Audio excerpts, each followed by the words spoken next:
Hello guys, in this video I wanna comment on applications for all these Lebesgue increasing dominated convergence theorem. Okay, so I'm gonna show a couple of examples. One of those was a homework, and it's we define the function f sub n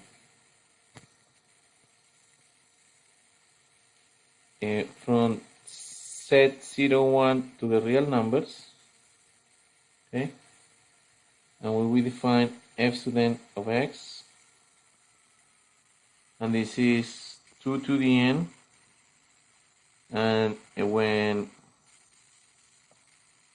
x is less or equal 1 over 2 to the n, and then less or equal than 1 over 2 to the n plus 1, and 0 otherwise. Okay, so I think there was a homework, most people did the drawings correctly. So let's say this is 0, let's say this is 1, this is 1/2, this is 1/4, this is 1/8. Okay, and so let's put here 2, 4, and 8, and then probably here 16, 2 to the 1, 2 to the 2, 2 to the 3, 2 to the 4, right? So this is the definition. So f of 1 of x will be 2 between 1/2 and 1. f2 of x will be 4 between 1/4 and 1/2, and so on. So the first one, let's call it here, this is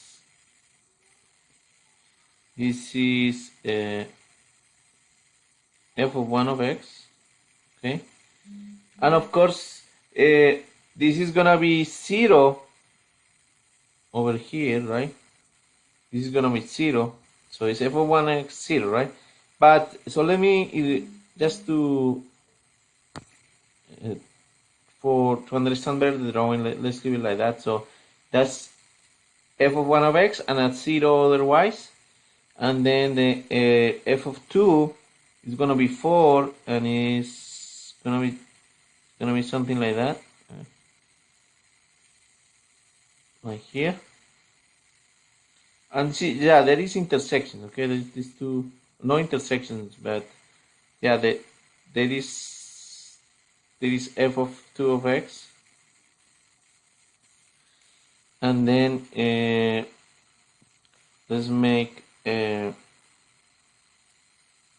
f3 of x,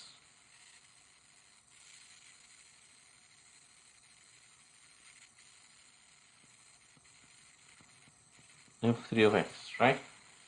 So basically if we exaggerate our drawing, right? So to have an idea, well, the next one will be something like this, 16,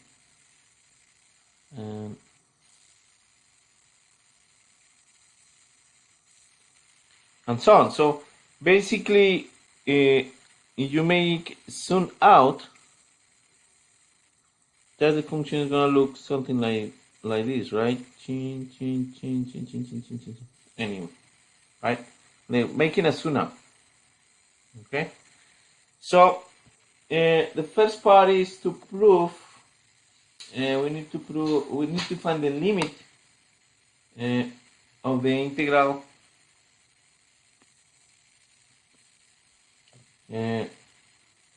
Let's find the limit of the integral of n goes to infinity of the integral of f of n of x between 0 and 1 but as by definition, it's only 2 to the n between 1/2 to 1/2 to the n and 1/2 n minus 1, right? So therefore, this becomes integral between 1/2 to the n, then 1/2 n minus 1 of 2 to the n dx. Okay? That's the definition we have here. Right? So then this is simple integration. So some people, I don't know, make a mistake here, but this is simple integration. Okay, so you just can take the 2 of n outside and then integrate.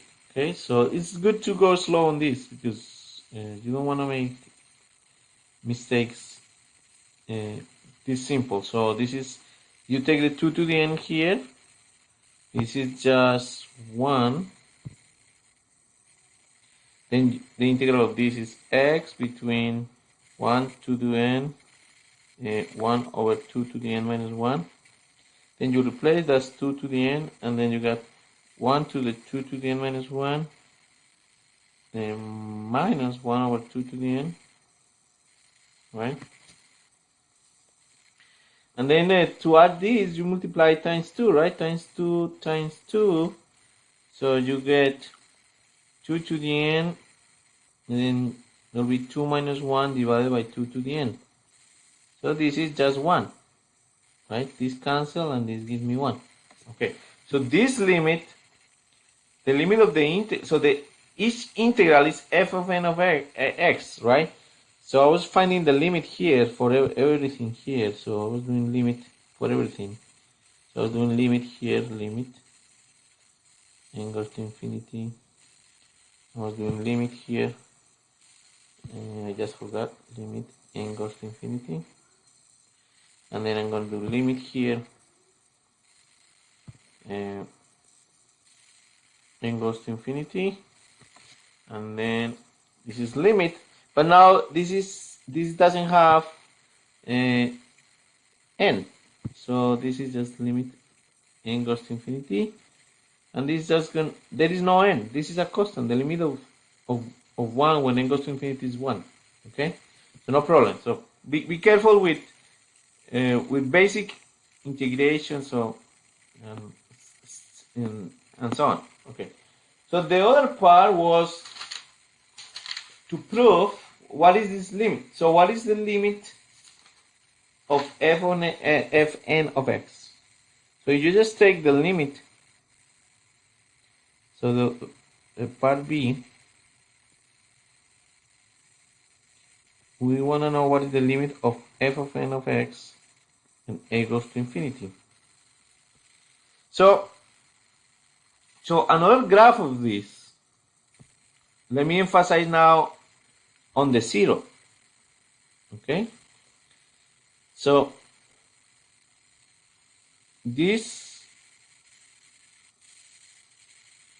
let's emphasize in the 0. So first f1 is mainly 0, and then here, right? But then basically when you have these points here, right, the big f sub n of x, these functions are pretty much 0, right? These functions are pretty much 0,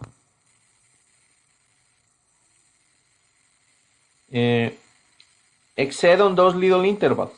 Okay, so if this is 1, this is 0. So maybe they're not 0 at these points, right? The f sub n, but the function is mainly 0. Okay. So really, the limit of s to the n of x n goes to infinity is 0 point-wise. Okay, what does it mean? That for x in 0, 1, for any x, you fix the x, then for any x, you start evaluating the f to the n of x, and that sequence should go to 0. Okay, so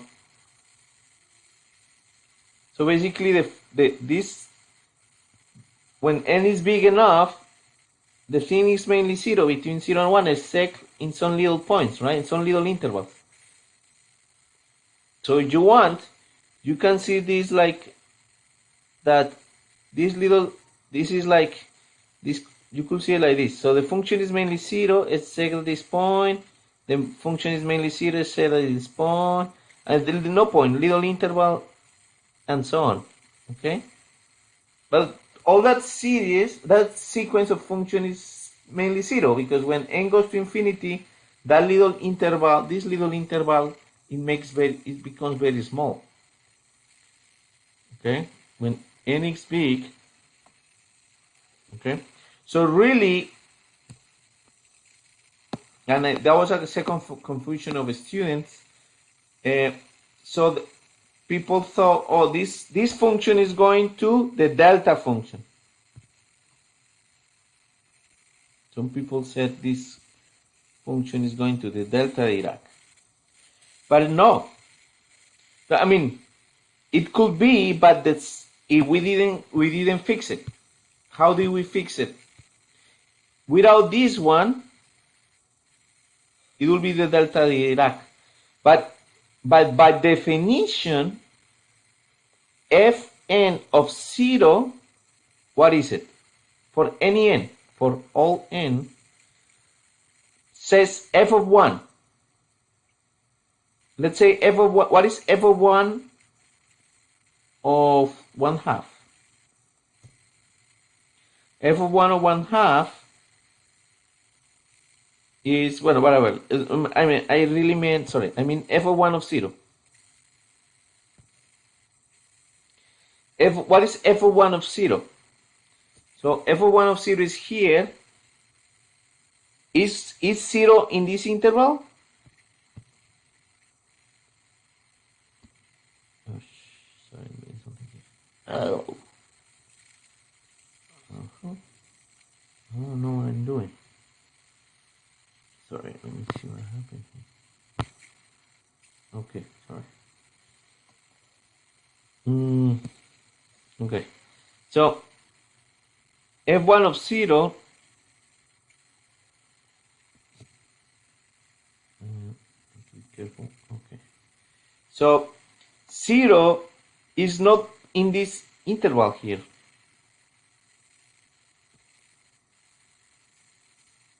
Right? 0 is right here.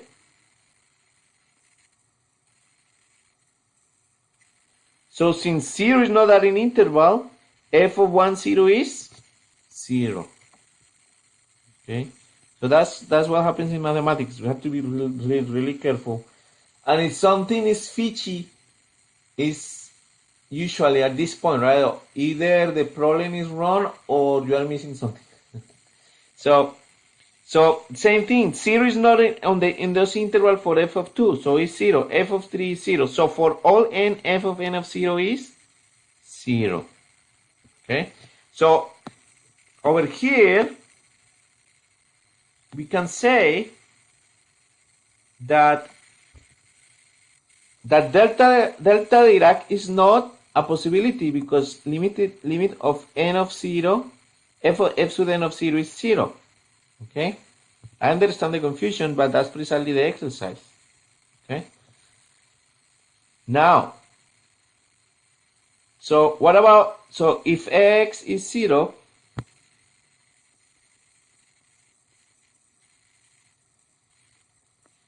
limit of f of n of 0, n goes to infinity, is 0. But what about if x is between 0 and 1? Open. If x is not 0, is between 0 and 1, what do we do? So we see that, let's say, let me just give you an example, okay? So let's be concrete. And that's what you're supposed to, because x is a number. So let x be 1/2. Okay? So let's look at it. If you have 1/2, f of 1/2 is 2, right? F1 of 1/2 is 2. F2 of 1/2 is 4. And what is F3 of 1/2?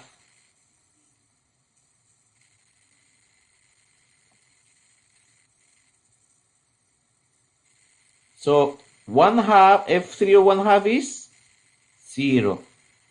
And after that, all of them are 0. Okay? So this is what is going on. For any number that you choose between 0 and 1, 0 excluded, eventually the sequence is gonna be 0. Okay, so how can you do that? How can you find what is n? So I didn't take points off for not telling me what was n, but you can find it. So how do you find what is n? So for example, let's do let's say x. When x is bigger than 1 over 2n minus 1. So for which n x is bigger than 1 over 2n minus 1, because if that happened, if x is bigger than 1 over 2n minus 1, I think let's clarify here.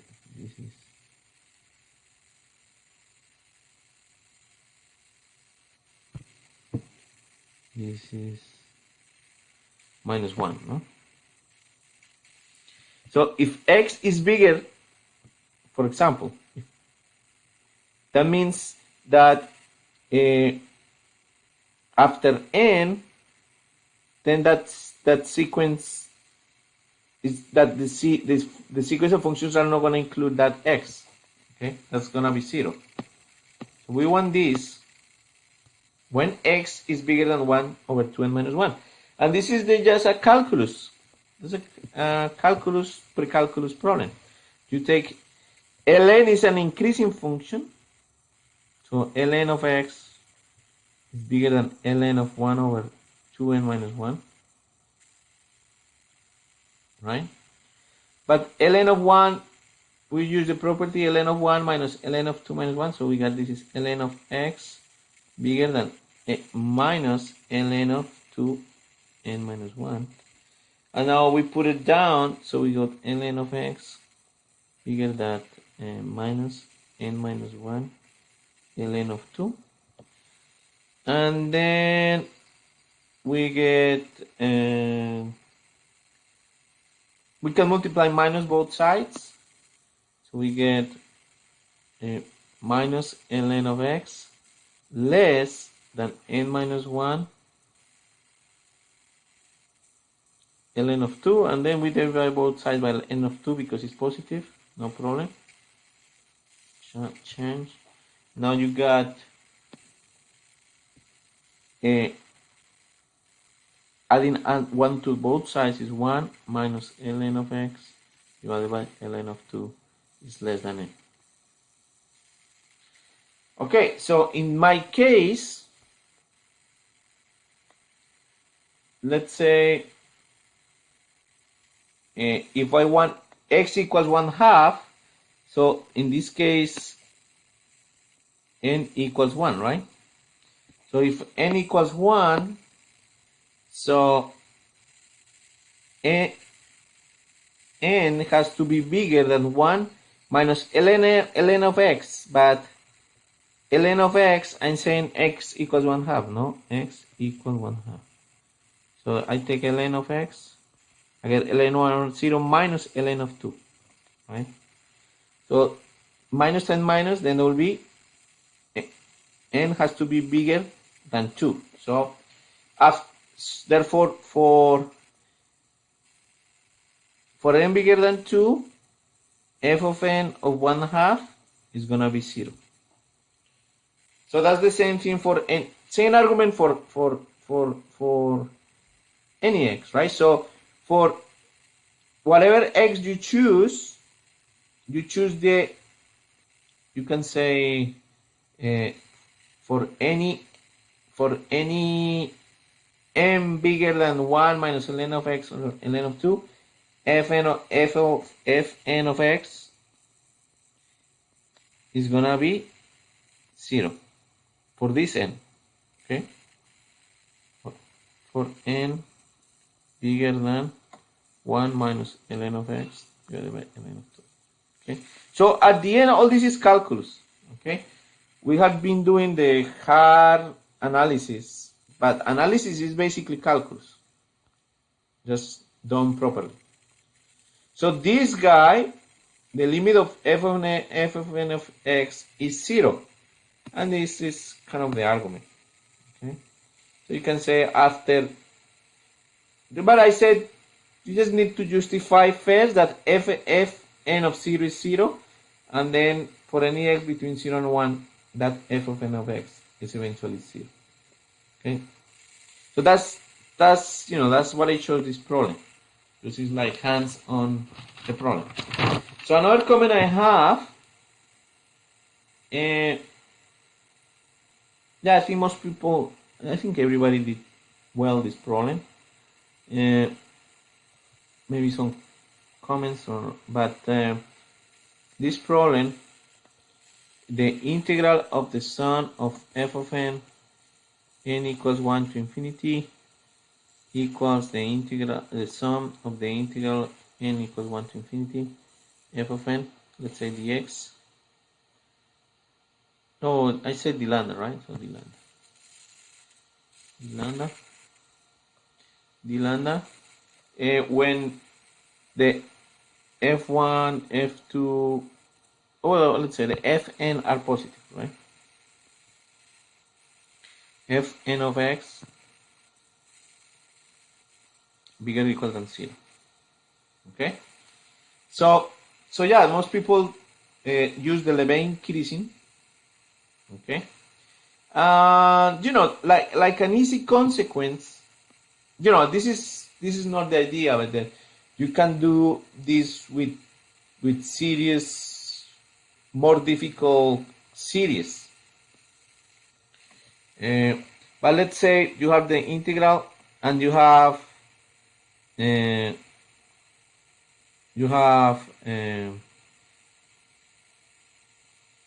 let's use the series, the geometric series, sum of x to the n equals 1 to infinity. Okay, so this f of n of x in this case is x to the n, and let's say this is between 0 and 1. Okay, so these are in a positive function. For each f of n is positive, and then by that problem that you solve, I can switch this to the sum of n equals 1 to infinity integral between 0 and 1 x n dx, and then I'll get, by integration, I'll get my sum n equals n equals 0 to infinity, and then I'll get xn to the plus 1 over n plus 1, and I need to order between 0 and 1, and then I basically get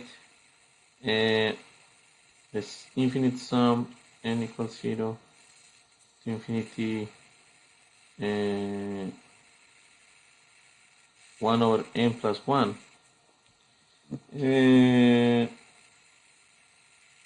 Yeah, it's gonna be that is divergent, no? And but on the other side, if between x between 0 and 1, I have the integral between 0 and 1, 1 over 1 minus x dx. So you integrate this, you're probably gonna get, we're gonna get in trouble, right? So we get ln of 1 minus x between 0 and 1, and then you get ln of 0, right? You got ln of 0. That is divergent, okay? Divergent. Or infinity you want. So this, we know this series is divergent. So it's just like we can make it look prettier. Like if we take e to the x exponential function, you could do the same, and then you could be able to integrate. So this is a very, very popular technique to when you find power series solutions, you interchange integral and sums. This is very popular in complex analysis, Fourier series, and so on. But these are, everybody loves power series and geometric series because we have a formula. So I just show you that it's consistent. Okay. Okay, but I can give you any other series and that will work. That is convergent, no? Okay, so let's say you wanna do more interesting example like this. So let me give you some good exercises. So you take so consider more example. Another example. So let's consider number 1. F sub n equals 1 over n, the characteristic function between 0 and n. Number 2, f of n equals characteristic function n plus 1. And third function, let's say you consider this one, n 0 1 n. Okay, so what happened, and that's that's a nice example for you to do exercise. If you want 1 2 and 3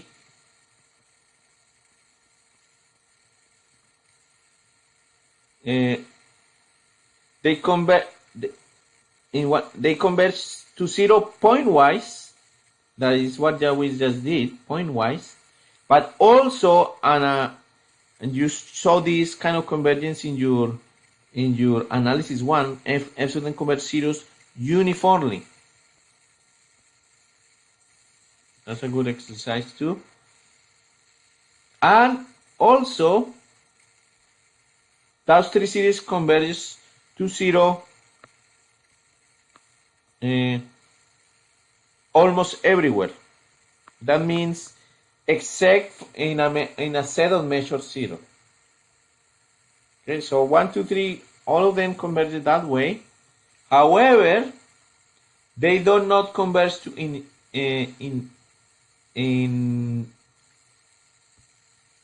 however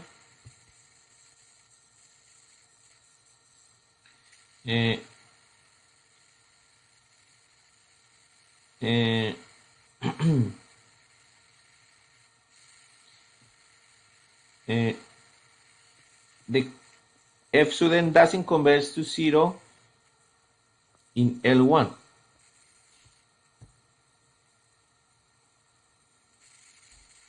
Well, let's see one of those. So if we want to show that this, let's say they're number 1. So let's say we want to check that the norm of F sub n minus 0 in L1 converges to 0. Oh, that converges to 0? So, F sub n minus 0 is just F sub n. So I have the norm of S to n is 1 over n x 0 n in node 1. What is this? This is the integral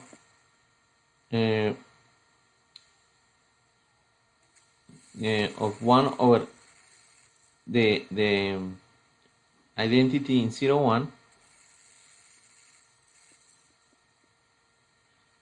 and 0 n, otherwise it's 0, and then I get what? So this identity makes this this function the interval between 0 and n, right? Of 1 over n dx. And now we take the 1 over n outside, and the integral, and this will be n, right? N minus 0, but this is 1. So this norm is always 1. So for this to converge to 0, for S to n to converge to 0 in L1 norm,